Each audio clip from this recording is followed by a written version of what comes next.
मित्रांनो, भारत याने T20 world cup जिंकला, त्याच्यामुळे ना आपल्या बॉसनी नारळ फोडलं. ते नारळ का फोडलं त्याच्या मागचं कारण आहे ना तुम्हाला आहे ना पुढे सांगतो. तर मित्रांनो, आपण हे नारळ फोडण्यासाठी निघालो, तेवढ्यात आहे ना पावसाचं आगमन झालं. पाऊस म्हणला की थोडंसं थांबन मग जा, म्हणलं ठीक आहे. आणि पाऊस आला आणि आपण चहा घेतला नाही असं कधीच झालं नाही. मग नंतर आपण चहा वगैरे घेतला. चहा वगैरे घेऊन झाल्यानंतर आपण डायरेक्ट नारळ आणण्यासाठी ना दुकानात आलो. दुकानात आल्यानंतर आपल्या संदीप भाऊंनी ना पाण्याचं नारळ आहे ना वाजून बघितलं पाणी आहे का नाही. आणि त्यानंतर ना पाणी असलेलं नारळ घेतलं आणि ना त्याला ना सोललं. आणि त्यानंतर आपण श्रीखंडेश्वरी देवी या देवस्थानावर आलो. आणि नारळ फोडण्याचं मेन कारण असं होतं काय ना, आपल्या संदीप भाऊंनी नवस केलता, जर इंडिया जर T20 वर्ल्ड कप जिंकली तर आपले शिवम भाई आहे ना देवाला एक नारळ फोडणार. आणि तोच नवस पूर्ण करण्यासाठी ना आपण इथं आलतो.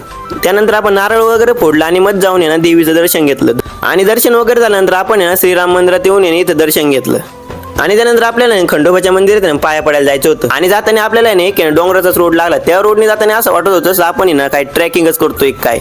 आणि त्यानंतर आपण शॉर्टकटने चालत येऊन